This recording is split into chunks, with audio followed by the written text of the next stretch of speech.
في الأول الحمد لله طبعا نادي الزمالك وصل النقطة العشرة وتأهل.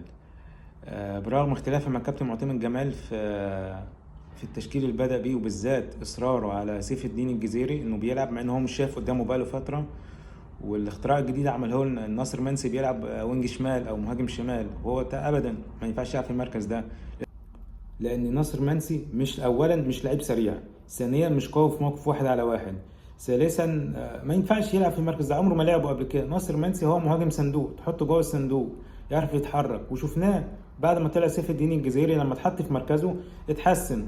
والكارثه الثانيه اللي عملها الكابتن معتمد جمال في الماتش هي التغييرات الشوط الثاني حاجه مش ممكن، قمه العشوائيه. سحب كل المهاجمين وبتدافع، وكنت هتركب الفريق علينا في اخر الماتش. بس برضه نرجع نقول في الاول في الاخر الحمد لله احنا شايفين النادي الاهلي اهو لسه ما ضمنش الصعود، وفيوتشر اهو برضه ما ضمنش الصعود، ومش عارفين